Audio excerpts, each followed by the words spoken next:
নমস্কার বন্ধুরা, RP village স্টোরির পক্ষ থেকে সকলকে জানাই অনেক স্বাগত। আজকে চলে এসেছি প্রতিদিনের মতো আরও একটি দুর্দান্ত রেসিপি নিয়ে। আজকে তোমাদেরকে চিকেন পকোড়া নয়, আজকে তোমাদেরকে করে দেখাবো আলু দিয়ে পকোড়া। তো তোমরা কিন্তু পুরো ভিডিওটা দেখো। আর চলো প্রথমে আলুটা আমি কেটে নিই, তার সাথে বেশ কয়েকটা পেঁয়াজও কেটে নেব।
এবার পেঁয়াজ আর আলুটাকে আগে ধুয়ে নেব, তারপরে এটাকে কাটবো।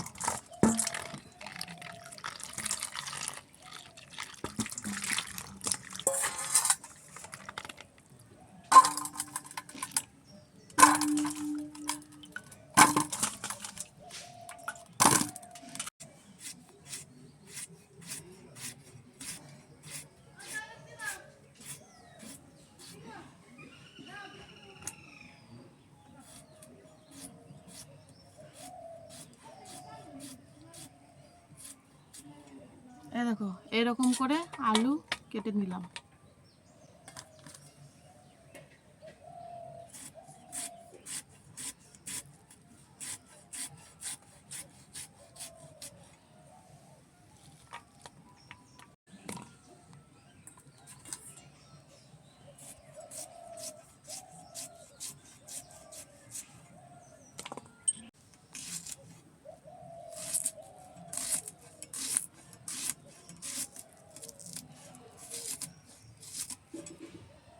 ওই একইভাবে পেঁয়াজটাও কেটে নিলাম।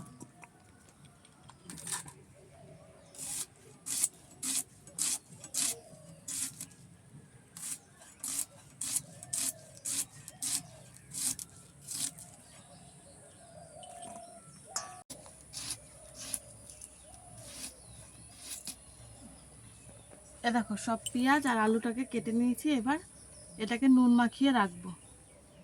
এ দেখো, পেঁয়াজের মধ্যে এবার অল্প একটু নুন দিয়ে দেব,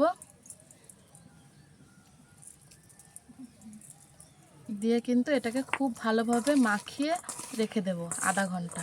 তারপরে কিন্তু পকোড়াটা আমি ভাজবো।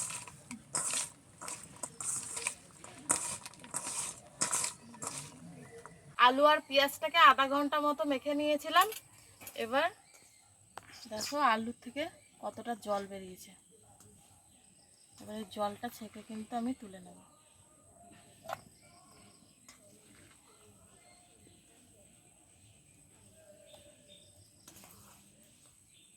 এই দেখো কতটা জল বেরিয়েছে।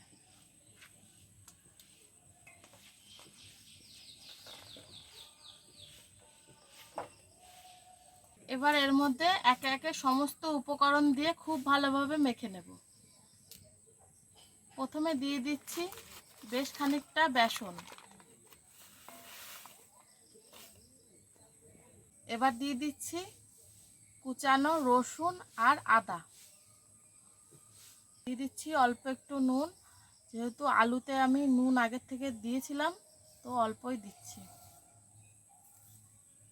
শুকনো লঙ্কাটা কিন্তু আমি ছোট ছোট করে কেটে রেখেছি। আর দিয়ে দিচ্ছি জিরে ধনে গুঁড়ো, গোলমরিচ গুঁড়ো আর একটুখানি হলুদ। কিছুকে আমি শুকনোয় আগে মেখে নেব।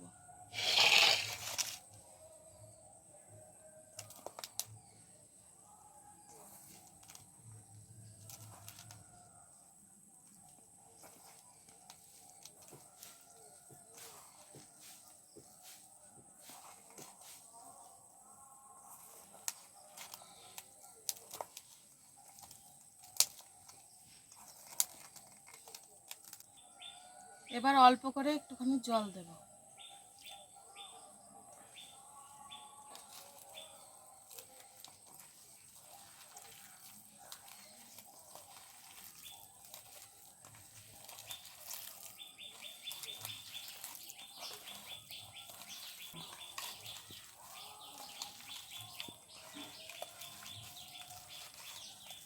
এই দেখো, এটাকে শুকনো শুকনো করে মেখে নিয়েছি।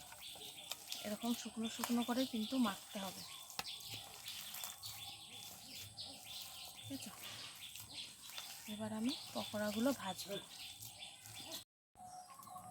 উনুন ধরিয়ে নিয়েছি, এবার কড়াইতে দিয়ে দেব সাদা তেল।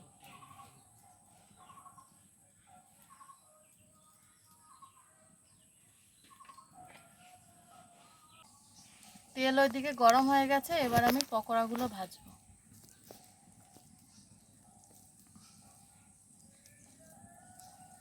এরকম করে গোল গোল করে নেব পকোড়াগুলো।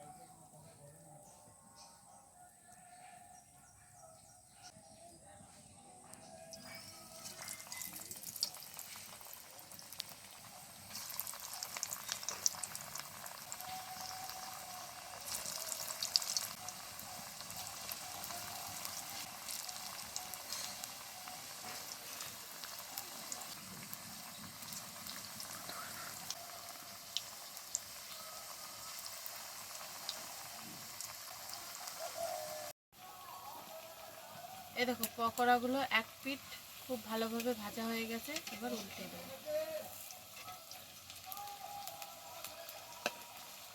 পকোড়াটা ভাজার সময় কিন্তু একদম হালকা আছে ভাজতে হবে, নাহলে কিন্তু ভেতরটা কিন্তু কাঁচাই থেকে যাবে।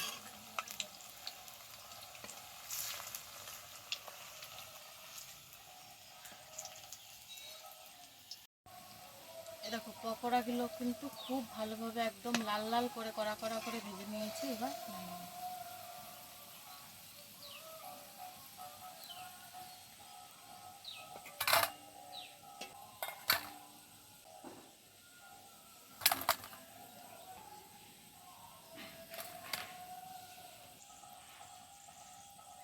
এবার বাকিগুলো ওই একইভাবেই ভেজে নেব।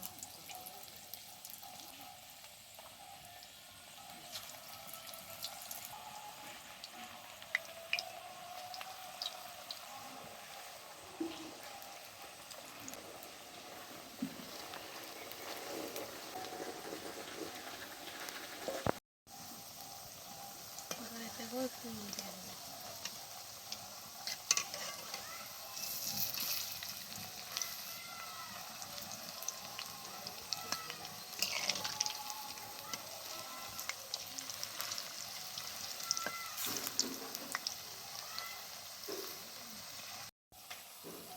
এ দেখো, এই পকোড়াগুলোও কিন্তু খুব ভালোভাবে ভাজা হয়ে গেছে, আর সাথে আমি কয়েকটা শুকনো লঙ্কাও ভেজে নিয়েছি। এবার এগুলো তুলে নেব।